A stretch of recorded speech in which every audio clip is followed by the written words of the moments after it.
Hi, my name's Vicki and I'm a member of All Nations Christian Centre, and this is my thought for the week.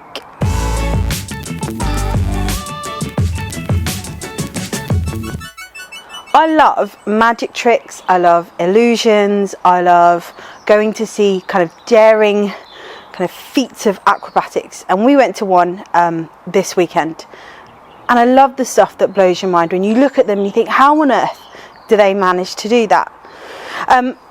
And it really takes me back to that childlike wonder that you have when you just really don't understand much and you just marvel at stuff. For the same reason, I have a little obsession with butterflies. I love them. I love the fact that you very rarely find two that are the same. They're beautiful to look at, so delicate. And I don't need to know the science of it. I just marvel at God's creation of that He can make something so fragile and beautiful and yet able to propel itself through the air.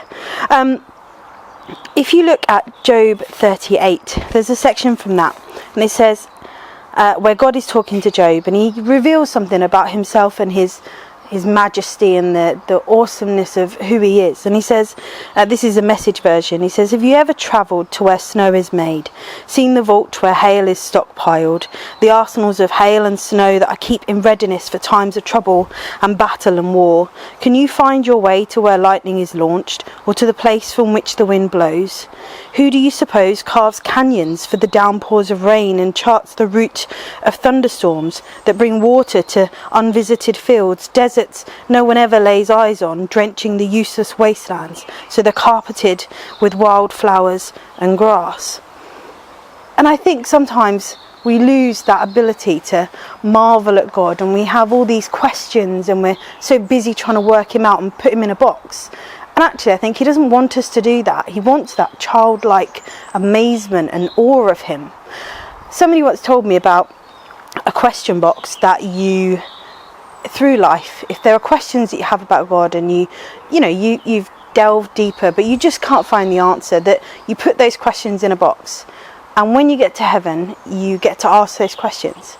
And the irony being that when you get to heaven you'll forget all about your question box because you'll be so in awe of being able to see Jesus face to face.